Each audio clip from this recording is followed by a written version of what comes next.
அப்பாடி இப்பதான் இந்த மனுஷன் தூங்குறான். ஆனா எனக்கு மட்டும் வேலைய பாருங்களேன். சாயங்காலம் அந்த பாட்டியில அடிச்ச சரக்கும் அந்த எண்ணெய் வடிகிற சிக்கன் ஃப்ரைடும் இன்னும் என் மேல அப்படியே இருக்கு. இதையெல்லாம் சுத்தப்படுத்தவே எனக்கு விடிஞ்சிடும் போல இருக்கு. உனக்காவது பரவாயில்ல அண்ணே, எனக்கு வர்ற கஷ்டத்தை சொல்லவே முடியாது. இவர் விடாம ஸ்வீட்டும் சோடாவும் மைதாவும் சாப்பிட்டுக்கிட்டே இருக்காரு. நான் சுரக்கிற இன்சுலின் பத்தவே மாட்டேங்குது. நான் எவ்வளவுதான் கஷ்டப்பட்டு ரத்தத்துல இருக்கிற சர்க்கரையை குறைக்க போராடுறது. ஒரு நாள் நான் டயர்டாகி படுத்துட்டேனா அப்புறம் இவருக்கு வாழ்நாள் பூரா சர்க்கரை வியாதி தான். உங்க 2 பேருக்கும் இருக்கிற கஷ்டம் எனக்கும் புரியுது. ஆனா இந்த மனுஷன் செய்யற பெரிய தப்பு என்ன தெரியுமா? தண்ணியே குடிக்க மாட்டேங்கிறான். அப்புறம் நான் எப்படி ரத்தத்துல இருக்கிற அழுக்க வெளிய அனுப்புறது? அது மட்டும் இல்லாம எல்லா சாப்பாட்டுலயும் அள்ளி அள்ளி உப்ப போடுறான். இதனால எனக்கு பிரஷர் ஜாஸ்தியாகி என் வடிகட்டி எல்லாம் பிஞ்சு போகும் போல இருக்கு. ஆமா நண்பா, இவர் பண்ற தப்பு இவருக்கு இப்ப தெரியாது.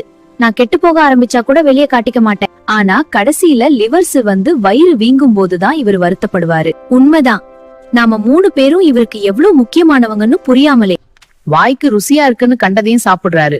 ஒழுங்கா உடற்பயிற்சி கூட பண்றதில்ல. நாம என்ன பண்ண முடியும்?